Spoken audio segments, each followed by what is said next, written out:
Alrighty. Welcome, everybody, to the last Down the Middle podcast episode of 2021. Due to some unforeseen technical glitches, we're a little delayed, but we're here, damn it. Yes, we are. We are. Because we care, and because we don't have plans on Sunday. Anyway. Well. So before we get into Winter is Coming, I wanted to take a moment to shout out to the incredible debut of Hook on AEW Rampage. Holy shit! Yes, he's going to be a big star. Big time. And you know what I thought? The first thought I had about halfway through the match, I was like, this is Jim Cornette's new favorite wrestler. Yeah. And sure enough, on the experience, he had nothing but good things to say about young Hook. Said he might have been a little, he's a little green, but you couldn't tell. And shout out. Oh, go ahead. No, I was just going to say I'm glad and happy that he used his dad's finish. I love that. Best part for me. I popped so hard when he put Fuego in the Kata Hajime. I mean,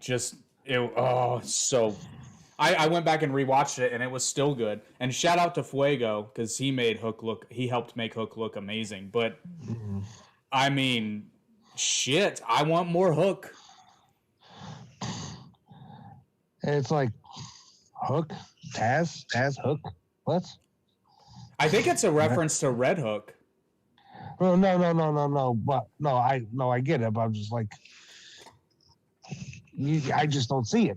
But it's one of those. What do you not see? I'm confused. Oh, you mean like the resemblance? Right. You know what? The way I think Taz coached him on his facial expressions, because when I look at Hook when he's coming down to the ring, I see old school ECW Taz. Well. Hook. To me, Hook has a little bit more swagger, but he still has that intensity. Okay, makes sense now. I thought it was spectacular, and I'm glad AEW made us wait. Because honestly, I was one of the many people who were like, well, Hook must not be ready because we've seen him out there so many times, but he's not really doing anything. But holy crap, did they swerve us, buddy? They swerved us good. Yeah. Anyway, let's get into, unless you have any final thoughts on the debut of Young Hook. I think it'll be interesting, especially if they don't give the. I know they haven't really been doing nothing with that belt anymore, and anything. The FTW title. I don't know about that, but I think Hook's a shoe-in to win it at some point. Well, right, but it's obviously still in the same group as them. But that's what I'm saying. It's like it'd be awesome if he get to hold the same belt that his dad had. Oh, I think they will. And and if they do it years down the road, they can kind of not copy, but they can revisit that same storyline where Taz just had the FTW belt because he was unable to challenge for the world title because he was waiting on the champion to not be injured anymore. So he said, fuck it. Well, no, that's the thing is Shane Douglas wasn't even injured, and he still wouldn't let him challenge for the belt. That's right. I started because he was injured, right? Am I remembering my wrestling history? Well, no, he was injured or not, he still wouldn't let Taz challenge for the belt because there was a pay-per-view that they did. It was called CyberSlam. I know, but I think it started because Shane Douglas was legitimately injured. So to carry on the storyline, and then I think they just kept it going. I could be wrong. I may not be remembering my ECW history. Oh no. Yeah, his arm was injured. That's right. But even then, he still wrestled with the injured arm. because you had a brace on and everything.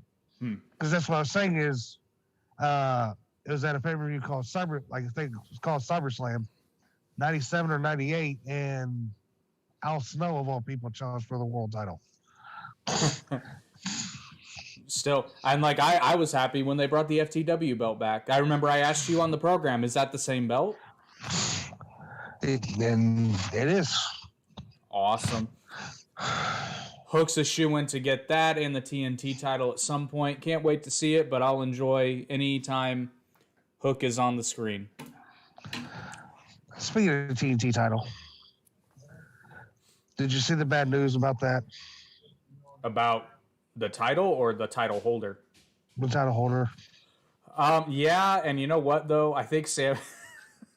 this is gonna make me sound like such a dick, but Sam, I said it when it happened, and I know it makes me an asshole. But Sammy, you can do better. Yeah, you're right. You are a dick. I know. I'm an asshole.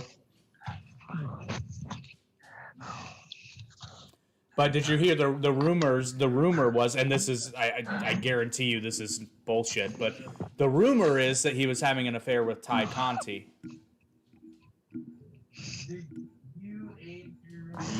Yep. And they addressed it on Sammy's vlog, and she literally had this reaction. She's like, really?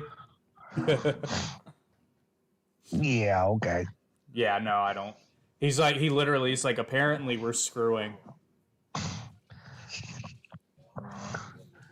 Just because you're... I give up. It's somewhat coincidental timing because I guess Ty has been featured on his blog or his vlog more and more, but he's got a regular crew on there, and Ty is one of many faces, both male and female. Okay, if anything, I'd be worried that Sammy and Fuego were starting a thing. By the way, that does make sense.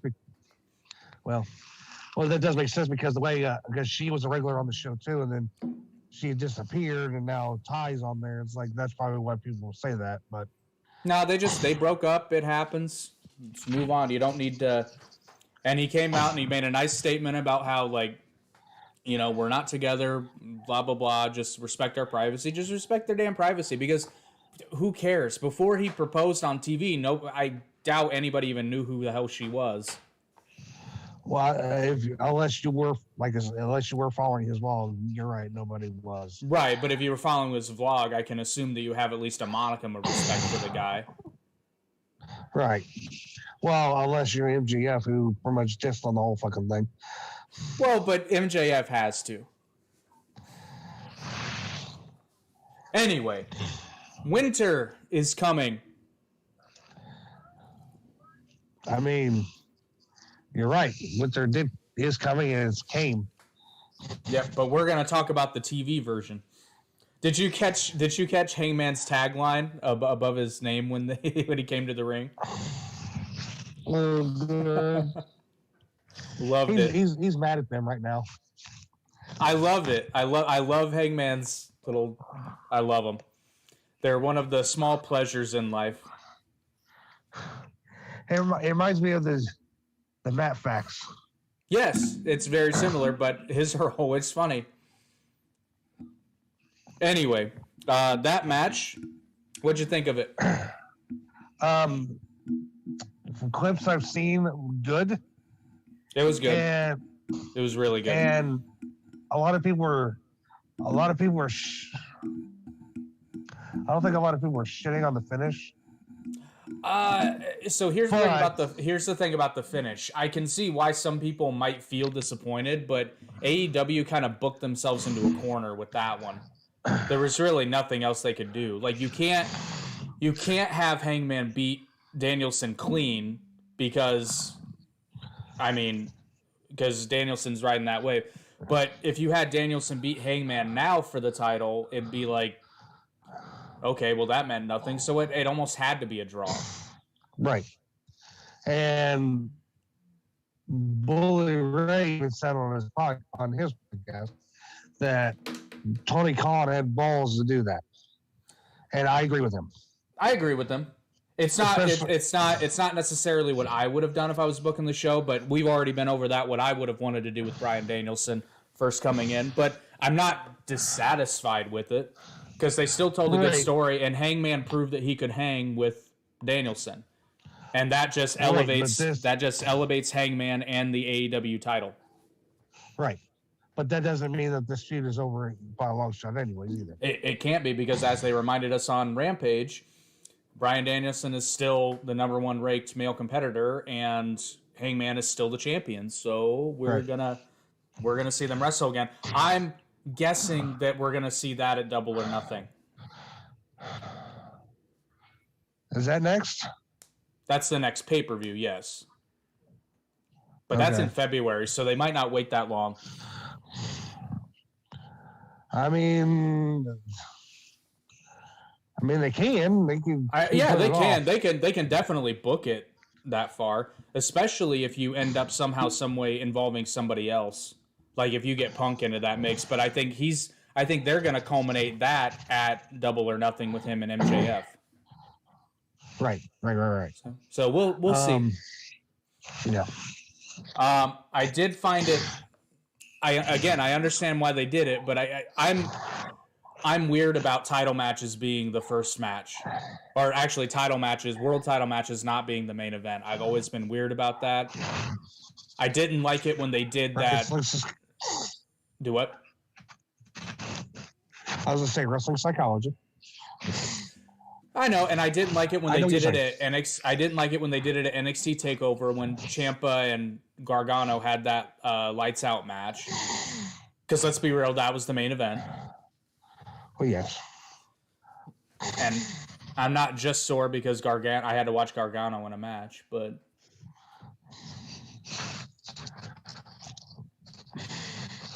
I like Johnny wrestling. You don't. It's okay. We've been over that too.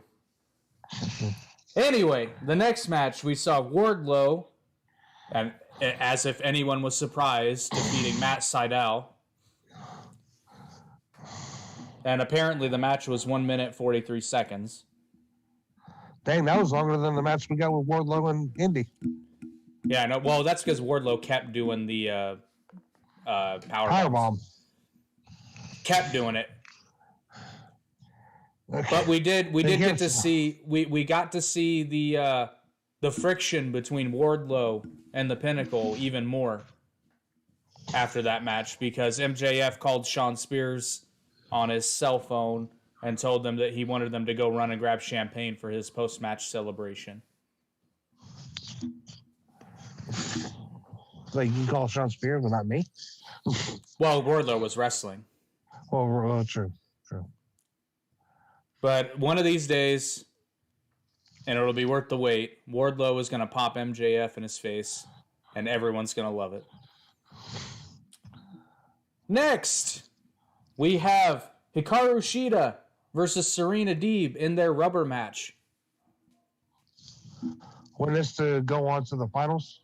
No, they were both already out of the host championship tournament. I mean, the TBS championship tournament. I thought one of them was in it, but obviously not. They both got eliminated, but not against one another. So this was their rubber match to determine who was the third best female wrestler in AEW. I'm sorry. I was trying to be funny, but that came off mean. I didn't mean it to be mean. But anyway, Hikaru Shida won. Good wrestler. Oh no, they're both phenomenal. I meant third because they're crowning the mid card women's champion, and then obviously Britt Baker, DMD, is the world champion. So I knew you were going to do that. I knew it. You have to. Anyway, Hikaru Shida picked up the win, but it was a good match. It was good. They both got to shine, and you can tell they like working together. I mean, if I'm a young female worker, you'd want to work with Serena Deeb. Yes, you would.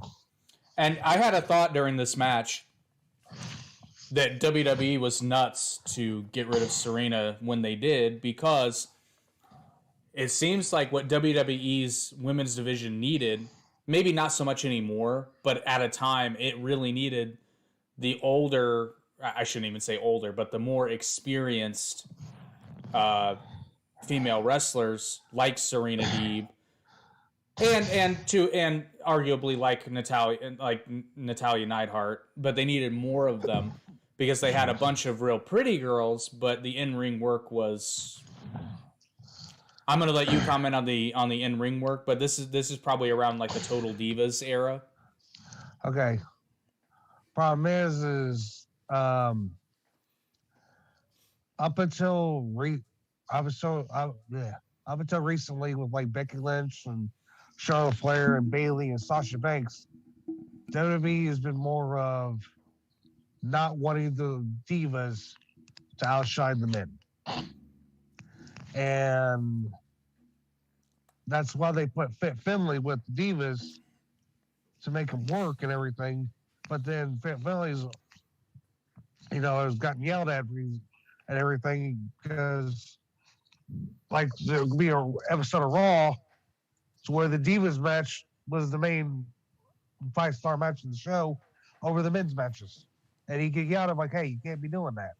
Yeah, but that's not the fault of the women, which we've. No, and those are days gone past, post the women's revolution. Yeah.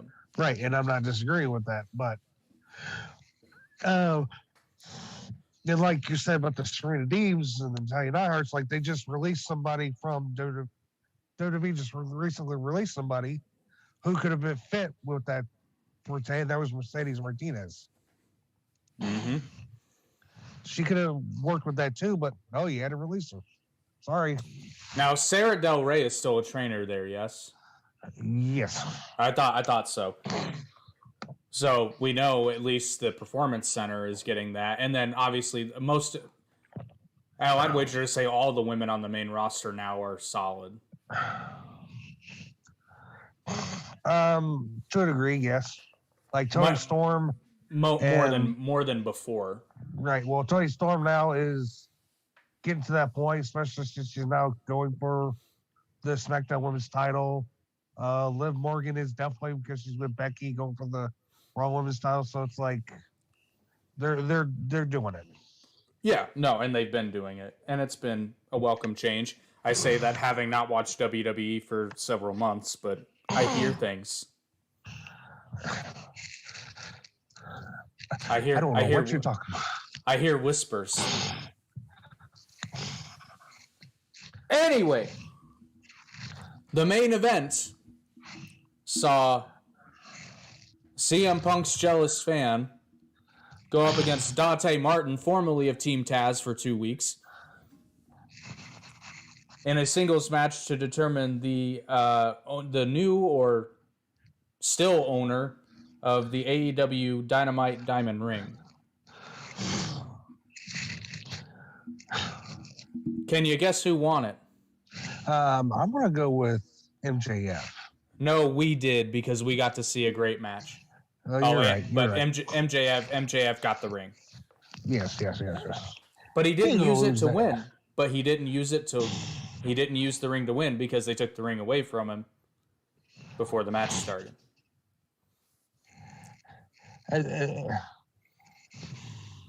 Wasn't that the same match that he was getting beat up on, and then MJF looked like he was going to turn face? No, that was last week. That was the qualifier, the battle royale. My bad. Okay. Yeah, for a second, I thought it too. They got me for a second. I was like, "Are they going to turn MJF baby? At least in his hometown?" Because let's face it, MJF was over in Plainview. I'm in Plainview, in Long Island. He went to Plainview High School, but.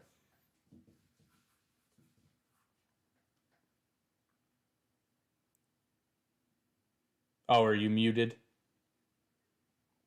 Uh-oh, technical difficulties, folks. But anyway, while we're waiting on Ben to come back, it was a fantastic match. We saw Dante Martin in typical tip-top fashion and MJF in also typical tip-top fashion.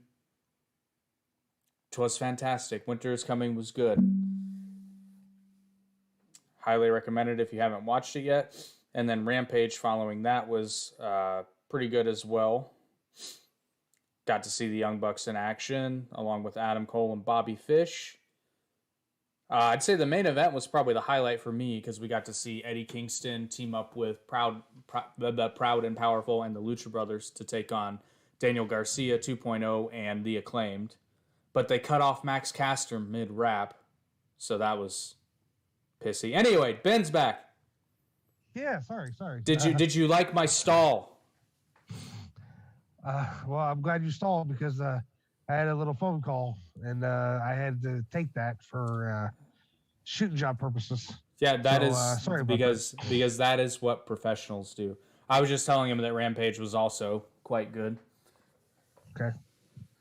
Eddie Kingston and the Lucha Bros did not disappoint, and Proud and Powerful obviously didn't disappoint. Ty Conti took on Penelope Ford in a submission match, and I'm like, well, there's no way Penelope could win this in storyline that makes sense, and of course she didn't.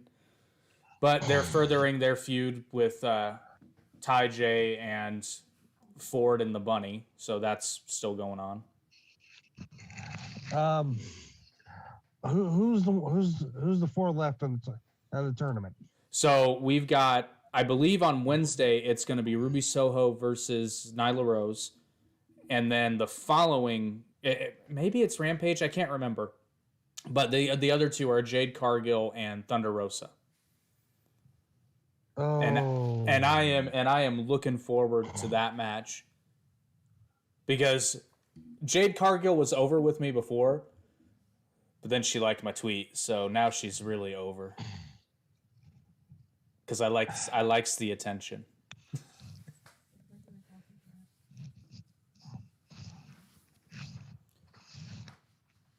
I need to distract again. So yes, Jade. Sorry. Jade. Damn shoot life.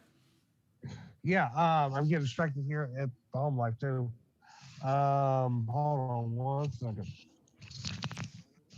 I will continue to distract our audience. I want to open the house. I lost my train of thought. So I was talking about Jade versus Thunder Rosa. Actually, no. You know what's shocking is I didn't think it would be Ruby against Nyla. No, I kind of thought they were going to leave Thunder Rosa and Jade for the finals, but my guess, if I had to guess, the final is going to be Thunder Rosa versus Ruby Soho. Yes. And honestly, I think Thunder Rosa is going to be the first TBS champion. If I had to guess. Would you? I see the look on your face. Care to make a wager? I was gonna go Ruby. To me, that's too much of a WWE move. I think she'll be in the final for sure, but I think, well, and not only that, I think, and this is nothing against Ruby, it's just I think Thunder Rosa deserves it more, just because of the work she's done with the company, and Ruby's newer. And I'm not disagreeing with that at all. It's just, I'm just saying with their strides and everything. Though this is how I look at it. If they both go to the finals. Yeah, Ruby and Thunder Rosa. Yes. If they both go to the finals for the belt. Either way, one of us is going to win. Because they both deserve it. Well, any of the four, really. Well, because I mean, look at it this way. Nyla's been there from day one. But right, she's been the AEW Women's Champion. Correct. So Nyla would deserve it, and then you got Jade, who just right out of the gate has been a ratings draw, as far as I can tell. But, and this is not a dig because she could kick my ass, but to me it seems like Jade just needs a little bit more time to keep getting over. And I agree with that. Thunder Rosa is ready, and she is arguably, I mean, I know she came from the NWA, but she's an AEW talent. Like, She's a former she's NWA Women's Champion. well, and not, but not what I mean by that is though, like she was if you're built for the AEW. Yeah, well, and what I was here's how I'm going to say it properly. If you're a wrestling fan, but not like a super duper hardcore one who watched NWA Power or didn't realize that she was Cobra Moon and Lucha Underground and followed like the indies in Texas and California, you may not have known who Thunder Rosa was, or you might have heard of her, but you hadn't seen a lot of her work. Okay. But so that's what I mean when I say that she, in terms of mainstream success, she's an AEW star. Ruby Soho had her run in WWE, so she's, and plus they're riding the wave of her being freed from the evil corporation, so she's got plenty of time to be a champion. She can ride. She's already over. Now that being said, if she became the first TBS title winner, I mean, who'd be disappointed with that? I just think they're gonna go Thunder Rosa. Okay. That's my 2 cents. But I'm very much looking forward to Jade Cargill versus Thunder Rosa because it's gonna be great. It's gonna be awesome. It's gonna be short, but it's gonna be awesome. Actually, I'm hoping it's not short. I'm hoping they let Jade go a little bit longer. I'm sure they will because it's like because they've already got the one match already set and done, so let them go at it for a bit. I agree because I think the more time, I like how they've been booking Jade thus far, like with her, and this is the same with a lot of other talents they have that they're doing this properly with. Sometimes less is more. True. Like Jade's kind of. Let me finish before I get the booze. And hey, Jade is kind of like a Brock Lesnar in that, like if Brock Lesnar's on TV every week, it loses some of the allure, the appeal. And that's kind of the same with Jade because, and her character, it makes perfect sense because Jade is getting paid. That's a t-shirt, Jade. You can take that. Okay. Jade is getting paid. So Jade, that how she's being portrayed, Jade is not going to wrestle for the sake of wrestling. She's going to wrestle when it makes sense for her, just like MJF. MJF's a perfect example. Less is more. Because now, whenever MJF wrestles, it means something. Okay. Now, that being said, and it's easy for Jade to recover if she does lose that match, because she's going to be like, you know what? It's fine, because I got other stuff to fall back on. And then keep her off TV for a few weeks, let her do something other brand-related, and then get her back in the title picture the way she got into it in the first place, just by squashing her opponents. Makes sense. But seriously, Jade, take that shirt idea. I bequeath it to you. Jade is getting paid. The big fan of the Down the Middle podcast, Jake Cardinal. Well, I wouldn't say big fan, but I hope that'd be great. And then speaking of, I'm not going to go into it, but you know who I got a message from, and I kind of think I'm in trouble. I don't know why I feel like I'm in trouble, but because to me it seems like I said something or one of us said something, because the Twitter is the Down the Middle. It's not mine, it's ours, but to me it sounds like we said something that was wrong or got taken the wrong way. Is that message, the picture you sent to me earlier? Yep. But that's okay. What was? I don't know. He hasn't. They haven't. I already ruined it. He has not responded yet.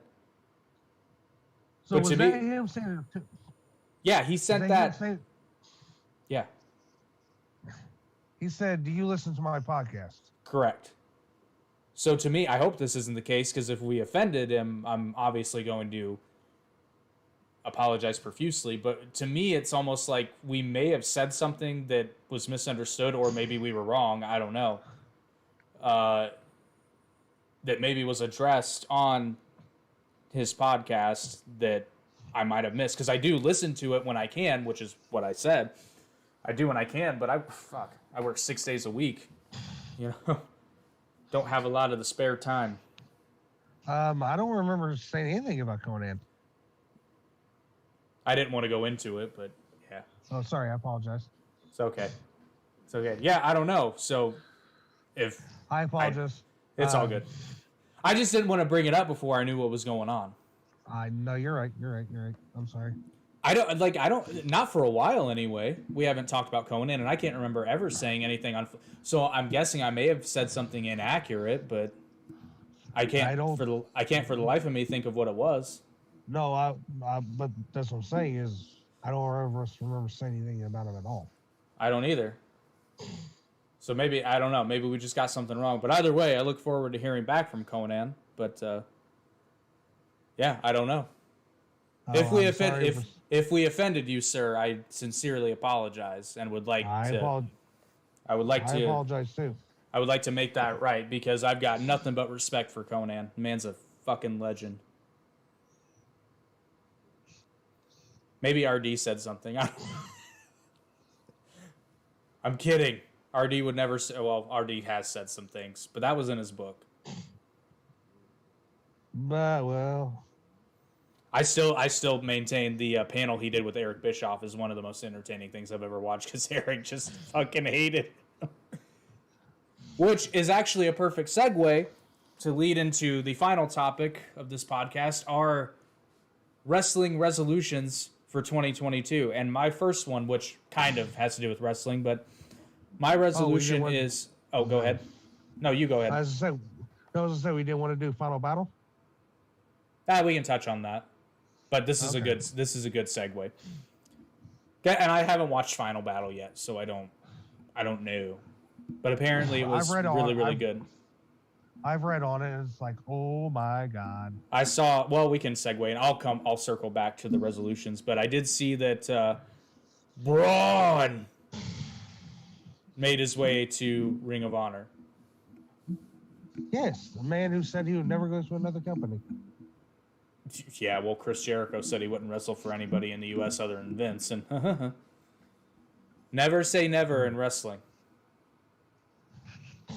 That is true. But look at oh, go ahead. I was gonna say, but look at FTR. What about FTR? They debuted at Ring of Honor as well. I did not know that. Yeah. See, I'm thinking Ring of Honor. Listen to me. It's what they got to do. Because what's funny is, I know I don't want to spoil it for you because, like you said, you haven't watched it. But I don't want. Dang it. I'm going to. Well, you can tell me. It's still going to be. Okay. Well, the Briscoes are now the final Ring of Honor World Tag Team Champions. I mean, everybody's acting like it's their last show. It's not. It's just the last one of the year. Well, okay. Well, I mean, until the next event.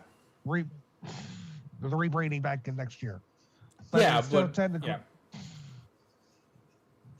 But it's like even if the company did shut down, they were down for good. They are the final Ring of Honor World Tag Team Champions. That's well done. As of right now. I understand why the Briscoes. Right. Well, I understand why if anybody in Ring of Honor history, why they wouldn't be the last tag team champions. I would agree. Sense. I would 100% agree. After the match is over, they are spitting off their thing about any tag team, anywhere, any place, anytime. And lights go off, and there's FTR. And then all of a sudden they start battling in the Ring of Honor ring. Like, okay.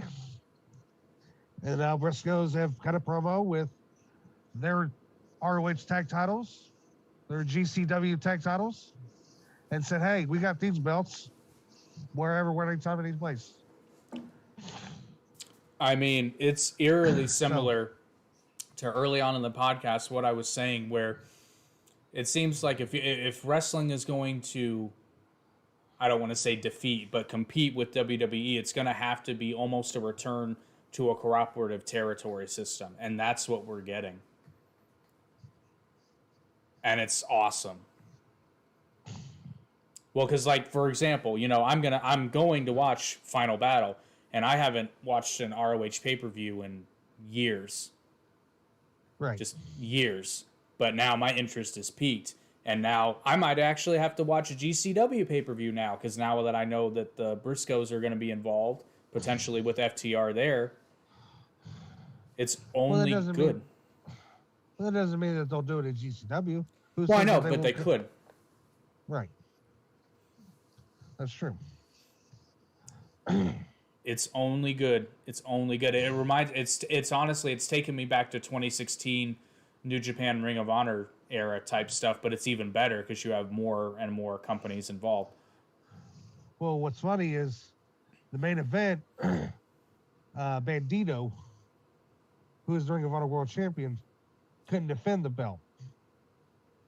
So they pretty much stripped him. I wouldn't say they stripped him of the belt, but the main event was Jonathan Gresham, who is bar none one of the greatest wrestlers of all time, especially with him being a pure wrestler and everything. Going against Jay Lethal for the vacant Ring of Honor World title. And spoiler alert, if you haven't seen it, but you're going to watch it. When you watch this and watch the finish of this match, you will be happy. Good to know. Good to know. Especially when they don't use the newest belt, they use the old Ring of Honor World title. Nice. It's funny to see. I was just gonna say it's funny also seeing Jordynne Grace there and everything, because it's like, oh, okay. But the whole pay-per-view was solid, and everything else. So I was happy. I've heard nothing but good things, but I'm still maintaining. I think if Ring of Honor structures itself as more of a supercard type promotion, at least for the next year or so, they'll not only survive, but I mean, it'll just it's going to be great for fans because they'll get to see all these stacked cards. It's better for the company because they don't have to worry about long-term contracts and guaranteed money and all that. It's great for the talent because they can do one-off shows and you can get cross-promotion storylines fed into it. It's just good. Right.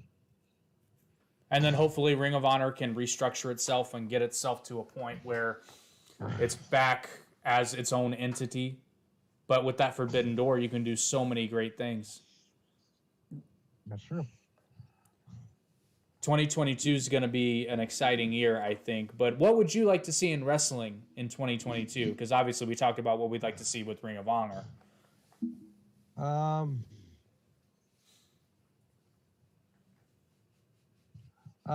Wrestling, more wrestling. To see every promotion strive to be the very best, and just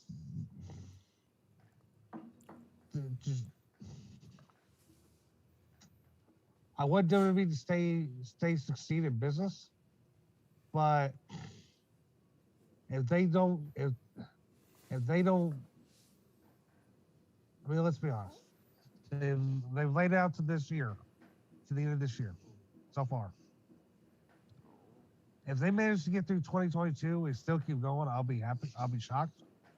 Be happy, but shocked. Because obviously it's still a platform for people to go work at, per se. But I'm with you when it comes to the territorial system days again, where you got to have a bunch of companies to work at for people to go work. Right. Because if you don't have that, then you don't have work at all. And wrestlers need work. Well, and it was funny because, again, listening to, they didn't say this, but it triggered the thought because they were talking about like OVW.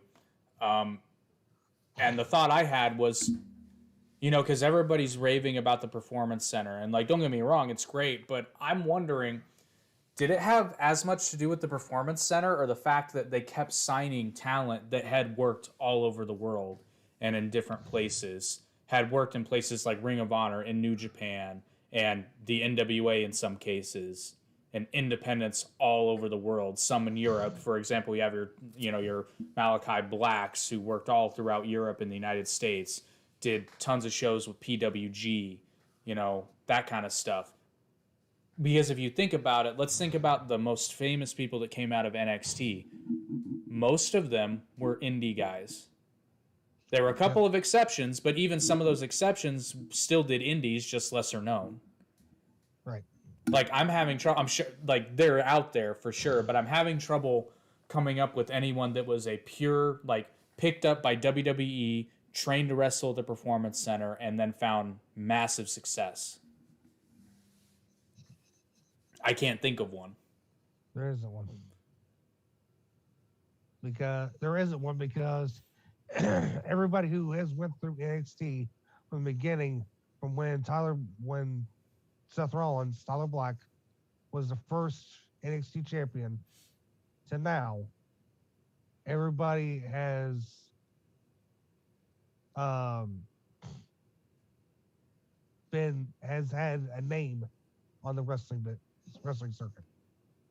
Yeah, because I literally can't think of anyone that is a pure WWE product that made it, like, I would call majorly successful. Without a developmental. Well, I'm talking even with WWE as the developmental is what I mean.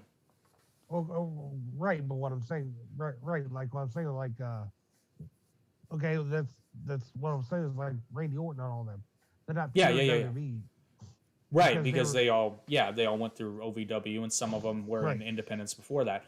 But and the whole reason I started thinking about this is because Jim Cornette was laying out how he structured OVW as a developmental territory, and I'm like, son of a bitch, that makes so much sense. It makes so much sense. And then look at the crop of stars that came out of the OVW era. Right. Your Brock Lesnar's, your Shelton Benjamins, your Randy Orton's, your John Cena's, your Batista's, your even Santino came out of OVW, and while he wasn't, he was good. He was just good. He and Jim Cornette had some problems. Even the Boogeyman came out of OVW. He lied about his age, but yes. Jim Cornette tells a hilarious story about how he figured he said, well, he lied, but he didn't do a very good fucking job. Well, that's what he did with Smoky Mountain Wrestling. Yeah. But that wasn't structured as a developmental per se. It wasn't, but it did work out like that regardless, because stars that came out of that was like the Gangstas. Yep. They went to ECW. Jericho and Lance Storm, they went to Japan. Who were the Thrill Seekers. Yeah. They went to Japan and Mexico and ECW even. They both went to ECW, but the other one went to WCW, the WWE, then AEW, and yada, yada, yada. And you got the Heavenly Bodies and all this other people. The Armstrongs, Road Dogg, and all that. Well, it just goes to show you that, like, for a long time, a lot of people say Jim Cornette's out of touch, and to an extent he is. But I just don't think you can substitute that territory system. You can't. In terms of quality workers, quality people who learn how to get over no matter where they go. And it shows, because all the top talent in the world of wrestling today basically went through, like, the independent territories of the modern era. Most of them have been through Ring of Honor at some point. Most of them have gone overseas. Most of them have been to Japan at some point. Not all, but most. A lot of them, I already said PWG. Some of them have gone through the NWA even before its resurgence. Everybody's went through PWG. Pretty well, yeah. I mean, even now, look at Malachi Black. He was in there before when he was Tommy End. What was his name? Tommy End. Yeah. When he's Tommy End, and now he's Malachi Black, and now he's back in PWG because he believes in PWG. Oh no, PWG served a fantastic purpose. And they still do. Yeah, 100%. They still do. And let's look at as much as people dog on this company, and I know they're out of business now. Look at Chikara. Yeah, you can't deny. What Chikara was? What, am I? Am I thinking Chikara? Or am I thinking of? I think I'm thinking. I'm getting it confused with Evolve. Never mind. I was gonna say Chikara. I was gonna say Chikara was more of a developmental system, but no, I'm thinking of Evolve. Well, okay. Evolve and USA were more of those developmental companies, like, and everything. I know what you're talking about. Yeah. But Chikara was like the cartoony Yeah. company. We had like almost every character was in a mask, and everything based off Lucha Libre. Except for Eddie Kingston. Well, I'm not right, but like Eddie Kingston came out of that. Bryce Runsberg, Chuck Taylor got known for Chikara. Claudio Castagnoli, Cesaro. He was real known for that company because that's where he first got started. I knew who Claudio Castagnoli was before he even went to NXT. Oh, you didn't? No, I did. I'm saying I did know. Okay. So I was like, oh, it's Claudio. Yeah. Because of Chikara, that's when he met up with Chris Hero. And then the Kings of Wrestling was born, and then... Oh, no.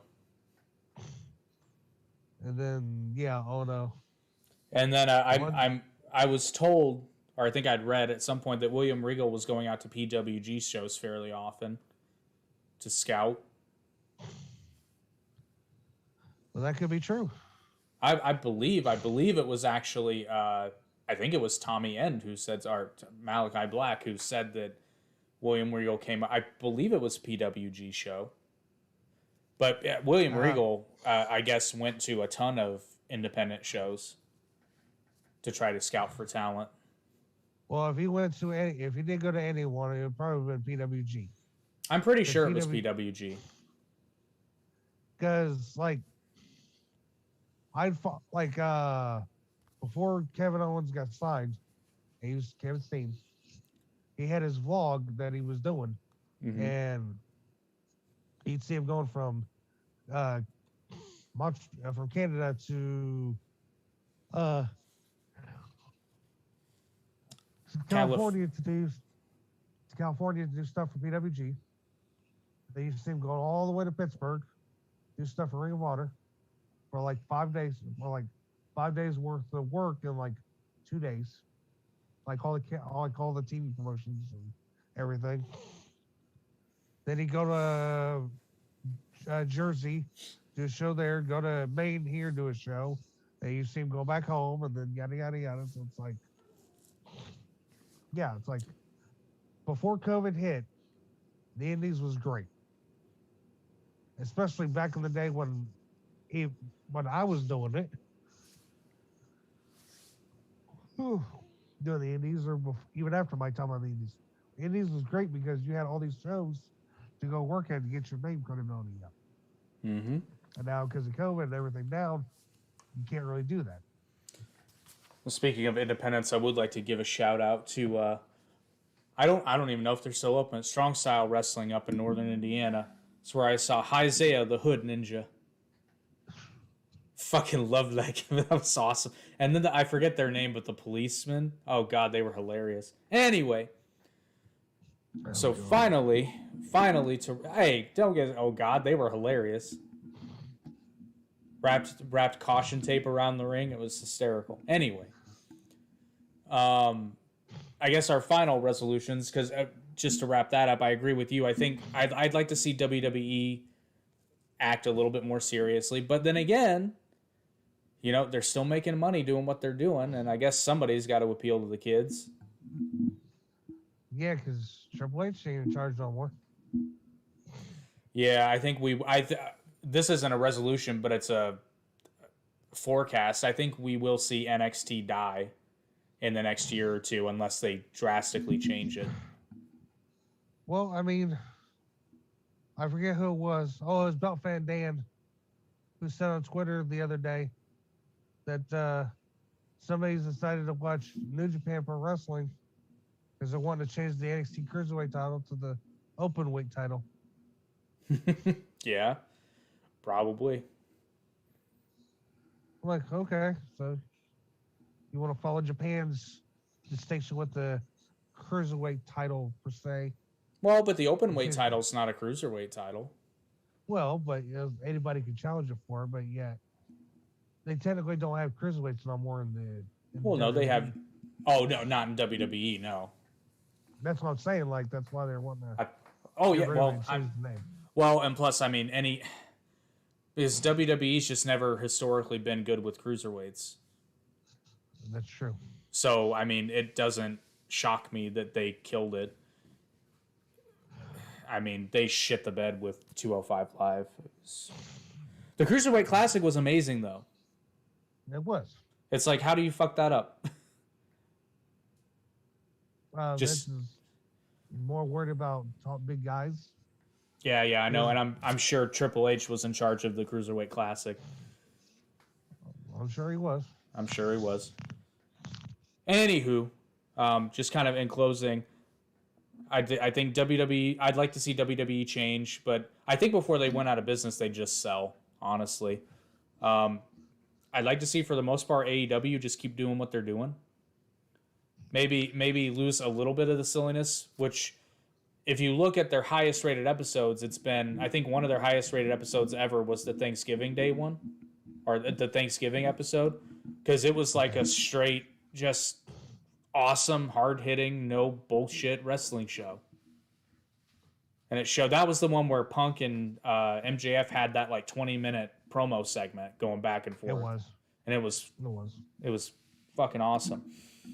Like to see Ring of Honor do what we talked about before. You can go check out the previous episodes to I think we did a Ring of Honor episode, did we not?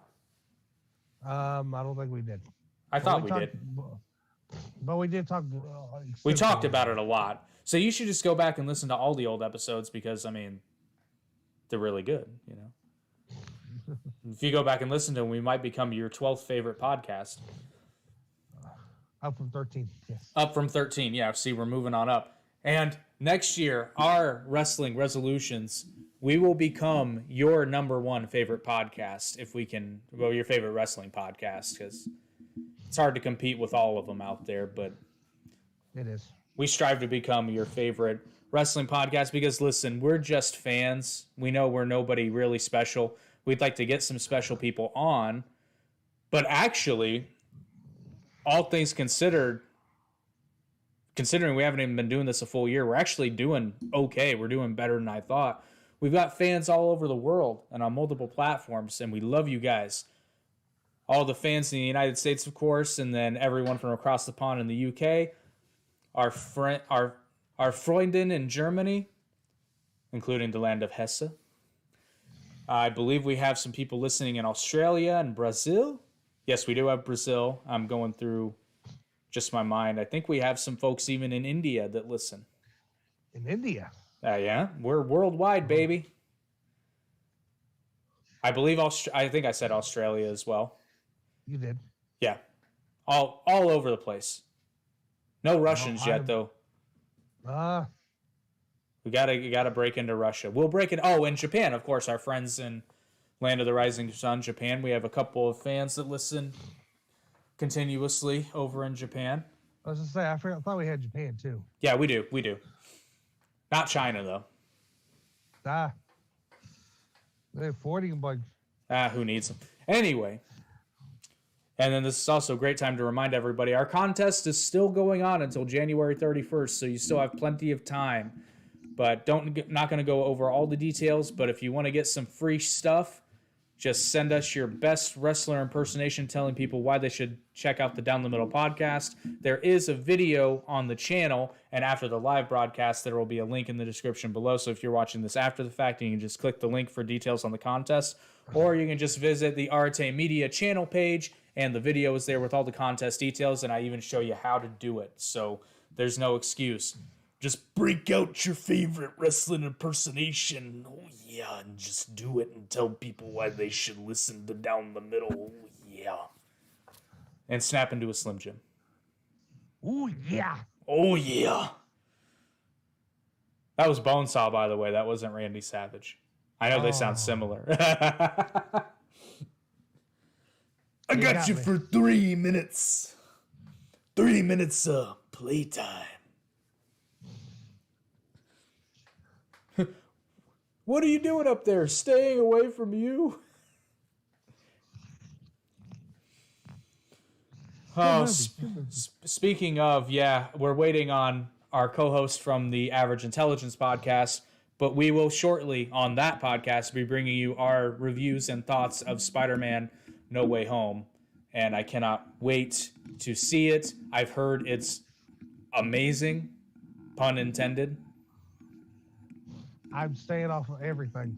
I know, it's so hard. Every time I see anything mentioning Spider-Man, I'm like, no, I don't want to see, because I have my hopes that I'm not going to get into, but I just don't want to be disappointed. But everyone, literally everyone, is saying it's phenomenal. It's amazing, spectacular. What are the other Spider-Man? They're saying it's out of this world. Well, I mean, it's the multiverse, so what do you expect? See, I'm hoping they just don't. I'm hoping it's not weak. You know what I mean? But I don't think it is, because everyone's been. And I've told people no spoilers, and they're like, oh, well, I can't really tell you about it. So that tells me that there's a lot of good things in there. I've had someone even tell me that it was the greatest Spider-Man movie ever made. Which I just hope I'm not disappointed, but I don't think I will be. So Eric, none of us will be. Eric, damn it, get over the Rona. But anyway, buddy, I think you have to. He's got the Rona. So, also, if you're into other nerdy things, you can check out the podcast we did on Thursday. It was the first of our 9-episode series that will sporadically be coming out, where we talk about, bitch about, and argue about Star Wars. All things Star Wars, and just a lot of segues and tangents. But I think we did good. We talked mostly about Star Wars. Oh, we should also talk about our other episode we're doing. Yeah, but we don't know when we're going to do that yet. Well, okay, we'll let you know. But anyway, anything else wrestling related? Because I know you got to get going soon. No, I don't actually. You've already said the piece of thanking everybody. Again, thank you for who has listened for us for the year. Listened to us, watched us, and everything. It's been a great 2021. The last episode of 2021. What are you talking about? It's been a shitty 2021. It's been fucking terrible. It's been awful. 2021 sucked. This thing can kiss my ass. Get rid of it. Well, I'm just saying because we got all the viewers at home. Oh, okay, for the podcast, it's been a great 2021. Yes. We got all the viewers at home that have been watching us and listening to us, and just thank you. And thank you also. Shout out to Conan for reaching out to us. Don't know what it's about yet, but either way, appreciate the reach out, because we ruined that secret, unfortunately. And then thanks once again to my girl Jade. Reach out again. It's anybody. Reach out. We love the attention, because we're still small. We want to grow. Which brings me, I can't believe I almost forgot this, the most important resolution of the podcast. Maybe not next year, but we're going to be working towards this. We will be at a StarCast. One of these days we will get there. Or the Jericho Cruise. I'll take either one. Oh. What do you mean, ooh? Right? I know. I mean, we may pay to be there, but we'll be... No, we would love... That's a major goal of ours, is to end up at some sort of convention as podcasters. We would absolutely love it. And we're going to continue reinvesting in the branding and bringing you the best show we possibly can. Next year, we're going to try to bring more guests on, which that's hard to logistically do, but we're going to try our damnedest to do it, to bring more guests. And everything. Yeah, because we're dealing with 3-4 different people sometimes. It's hard to align that up. But and then my other resolution, to support our friend of the podcast, RD Reynolds, I am going to start subscribing to their show that he does with Vince Russo. And I'm really going to enjoy the Russo versus RD segments they do, where they just pick a topic and argue. Okay. So that is. I mean, I'm gonna check out the Batman stuff too, but I'm really going for the RD versus Russo segments that they do. Okay. But we're gonna support them, and hopefully we can get RD back on in the near future, and then maybe. And then hopefully, I was gonna say hopefully after we get RD, I get a little VR. Possibly. Love to have any of the other guests back on again too. Hazard F5 is always welcome. And then I believe you said you have some other people that were interested in possibly coming on. Maybe. Or you said you knew someone, maybe not. Oh, you're gonna rib me. But anyways, thank you for everything we have done here. Have a great holidays. Yep. Merry Christmas. Happy New Year, you filthy animals. Well, we will actually see you January 2nd. Yep. The day after New Year's. So gotta give time for this one over here to get his hangover stuff done. Are you pointing to me? I'm kidding. Just say I don't drink. I mean, I was doing this. What's this? This guy over here. I know. This motherfucker. Did you hear that grunting sound just a minute ago? Okay, good. Because that was my dog sounding like a pig. It was quite funny. Anyway, that's a good place to lead off. Well, I hope everybody has like I said, happy holiday. Thank you for everything. And we will see you next year. All right. Happy holidays. Buy merch.